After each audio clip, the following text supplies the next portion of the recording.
इस चुनाव में बिहार में आप उड़न खटोला बहुत आसमान में देख रहे हैं। यहां वहां आपको हेलीकॉप्टर नाचते हुए दिख जाएंगे, क्योंकि सियासतदानों के लिए आसान होता है एक जिले से दूसरे जिले जाना है। अगर सड़क से जाएंगे बहुत वक्त लगेगा और हर जगह नहीं पहुंच पाएंगे, तो हेलीकॉप्टर से जाते हैं। तेजस्वी की तस्वीर देख रहे हैं। सोचिए हालत यह है कि चिराग पासवान 50 मिनट से ज्यादा वक्त तक बैठे रहे, 45 मिनट हेलीकॉप्टर में बैठे रहे चिराग पासवान और इंतजार करते रहे।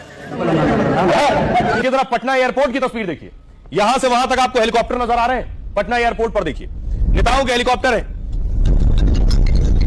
यही वजह है कि जानकार कह रहे हैं कि चुनाव का खर्च बहुत बढ़ गया है, क्योंकि हेलीकॉप्टर्स का इस्तेमाल, गाड़ियों का इस्तेमाल, यह सब जरूरी हो गया।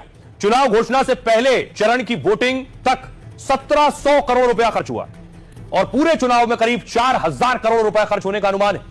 बिहार की गिनती आर्थिक रूप से पिछड़े राज्यों में होती है, लेकिन रोड शो, रैलियां, प्रचार में धुआंधार पैसे बरस रहे हैं। सबसे ज्यादा पैसा हेलीकॉप्टर से उड़ान और प्रचार में लग रहा है। एक हेलीकॉप्टर की हर दिन की उड़ान सोचिए 10 से 12 लाख रुपए खर्च हो रहे हैं, और हर दिन बिहार चुनाव में औसतन 18 हेलीकॉप्टर उड़ान भर रहे हैं। मतलब एक पार्टी ही हेलीकॉप्टर में एक दिन में 2 करोड़ रुपए खर्च कर रही है।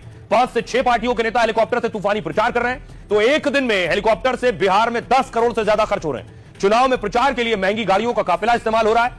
वोट मांगने वाले नेताओं में फॉर्च्यूनर से घूमने वालों की संख्या सबसे ज्यादा है। लैंड क्रूजर, बीएमडब्ल्यू जैसी गाड़ियां भी सड़कों पर खूब दौड़ रही हैं। जितनी लग्जरी गाड़ी, जितना बड़ा काफिला, उतना ज्यादा खर्च। चुनाव आयोग ने हर उम्मीदवार की खर्च सीमा रख रखी है 40 लाख रुपए, लेकिन शायद ही कोई उम्मीदवार है जो करोड़ों से कम खर्च कर रहा हो। उम्मीदवार का खर्च ज्यादा होता है तो पार्टी अपना खर्च बढ़ा देती है।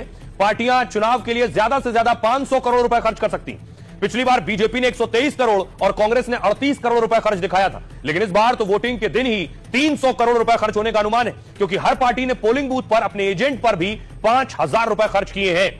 अब देखिए जरा, पहला फेज हो गया, लेकिन कुछ पहले फेज से निकलकर बड़ा खुलासा हुआ है।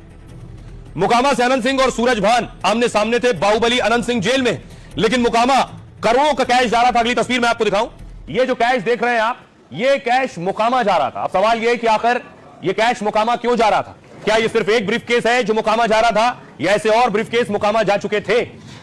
और कितना पैसा मोकामा में झोंका गया है, अब ये पुलिस के लिए तफ्तीश का विषय है। देखिए, मोकामा की लड़ाई पहले से ही दिलचस्प है और अब उसमें पैसा भी आ गया है। मोकामा में वोटिंग के बीच 1 करोड़ कैश बरामद हुआ है। गोरखपुर से बिहार के मोकामा ये कैश ले जाया जा रहा था। गोरखपुर में वैशाली एक्सप्रेस से इसे ले जाने की तैयारी थी। एक अटैची में नोटों के बंडल रखे गए। पुलिस ने चेकिंग के दौरान संदिग्ध को दबोचा है। पुलिस आरोपी से लगातार पूछताछ कर रही है और इस कैश का मोकामा चुनाव से कनेक्शन खंगाला जा रहा है। गिरफ्तार आरोपी का नाम मुकुंद माधव है। वो पटना जिले के मोकामा इलाके का ही रहने वाला है। मोकामा में 2 बाहुबलियों के बीच लड़ाई हो रही। अनंत सिंह का मुकाबला सूरज भान की पत्नी से। पहले चरण में यहां कल वोट डाले गए थे। अब कैश मिलने के बाद बहुत से सवाल उठ रहे हैं। इनकम टैक्स विभाग पूरे मामले की जांच में जुट गई है। आइए आपको सुनाता हूं। मोकामा